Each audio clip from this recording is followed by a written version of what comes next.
My name's Jody, and I said that I would do a demonstration video of how I did these animal print macarons. So I've got my batter made up here, and I'm using a recipe for Italian macarons from Love and Macarons, and as I understand it, the recipe itself was adapted from a recipe by Not So Humble Pie. So I'm using that. What I've done is I've divided my batter into 4 different bags. I want to do a two-tone base, so I did some gold and some gold and copper. Then I did some copper and brown for the spots and some black for the edging of the spots. So what I'm going to do now is load up this bag to do the two-tone base.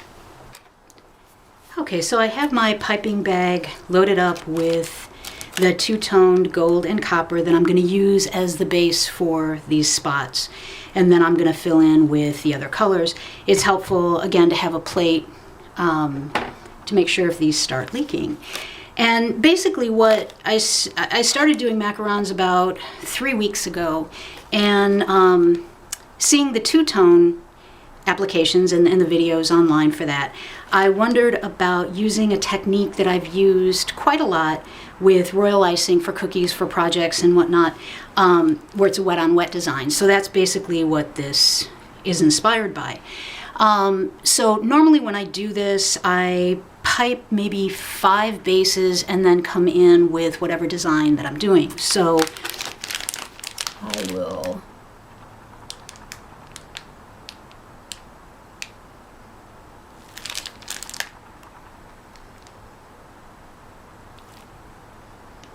and I know from the get-go this batter is a little bit thick, so it's probably a tad bit under folded, but we'll just see. So for the leopard,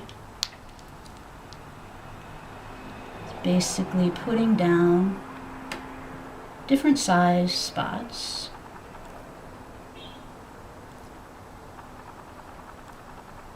And I try and get them as close to the edge as I can so that as they settle and as they bake, there's some spots towards the edge, so they're not just sitting on top of the cookie. And once I get the spots down, coming with the black, I've made a slightly smaller hole in the piping bag for the black. And I could use piping tips for this, but I just like using the piping bag. It's much less to clean up. And again, just edging. And you'll notice as you put it down, the cookie starts to settle. We'll bang the trays later just to make sure that we get rid of any air. And then a couple of dots. I might have cut the hole here too small. I have to adjust that a little bit.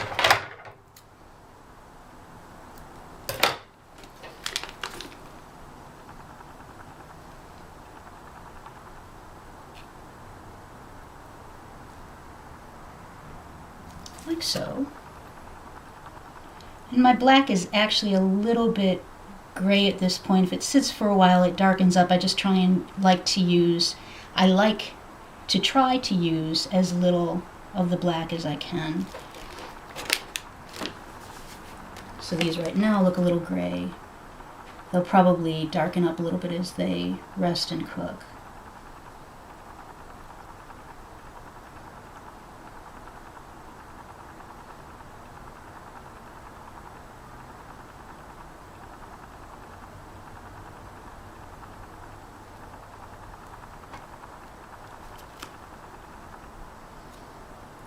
And come in, edge that a little bit more.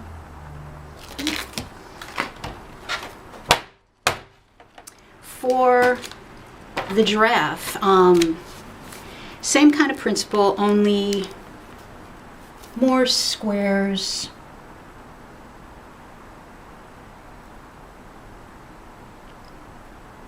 And with these, I tend to look at the yellow space more because you want these dots or squares a little bit closer together to make the pattern. And again, what I like about this is it goes on fairly thick, and as it settles, the design changes a little bit, and oftentimes looks much cooler than I think it will when it's going on.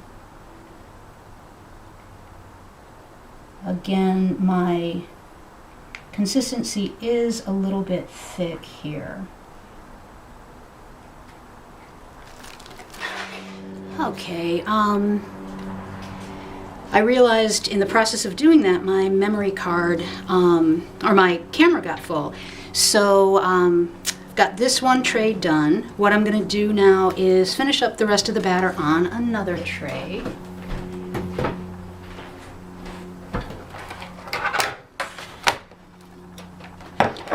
And I'll see if maybe I can do Boston Terrier. And normally for Boston Terriers, also I did some goats last night, and I normally pipe the circle a little bit bigger to give me more area to work with than when I'm doing the abstracts or if I'm doing an animal print. But let's see.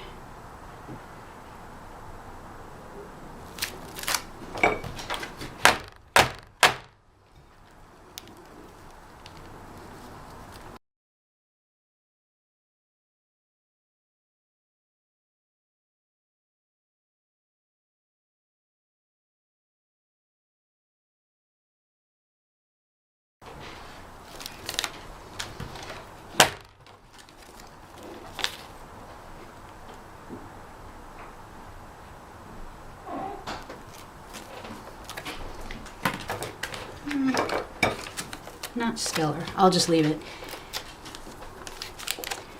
Maybe what I'll do is a few more giraffe.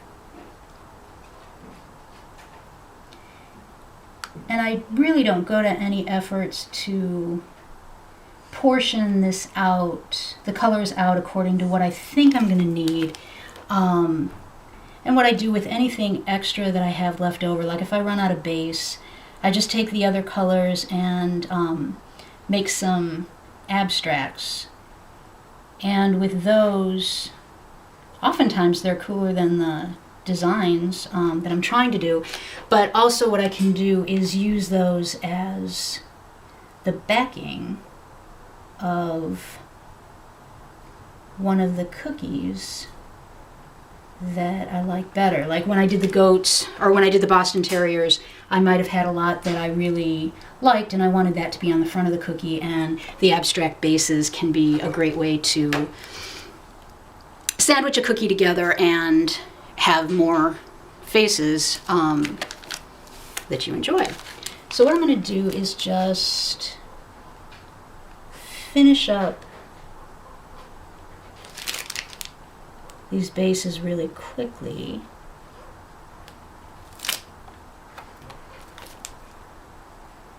My batter was stiff to begin with, and then when the camera card got full and I switched that out and it was an error, so I've gotten behind.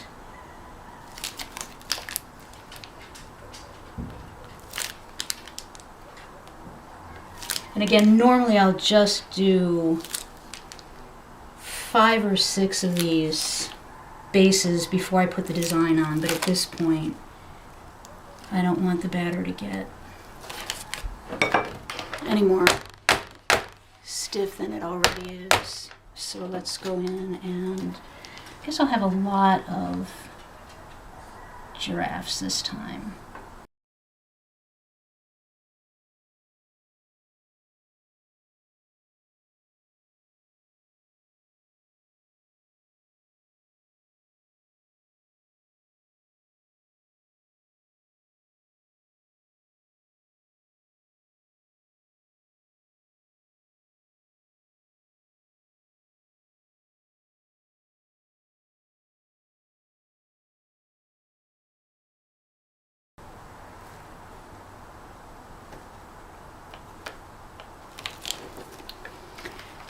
And I've got a little bit of odds and ends batter, so why don't I try and do an abstract of some sort. So I'm at a base almost. That's what I'll do. Cut a little bit bigger holes in the black and the brown.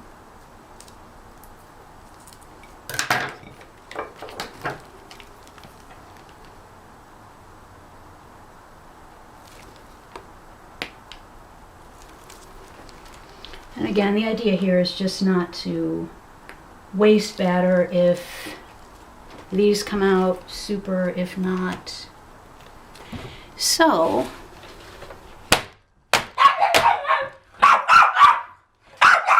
alright, my Boston Terrier doesn't like that part. So again, I'm going to let these spin over. The other tray is probably about ready to go in, but that's it. Alright, so they are all done. Both trays are done.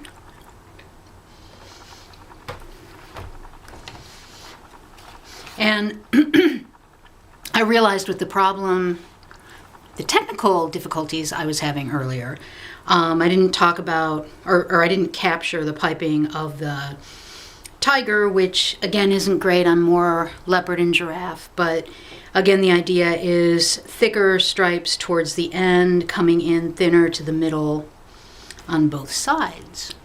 So I'm going to take these off now and put them on to the rack. And so here they are, all done and ready to be sandwiched together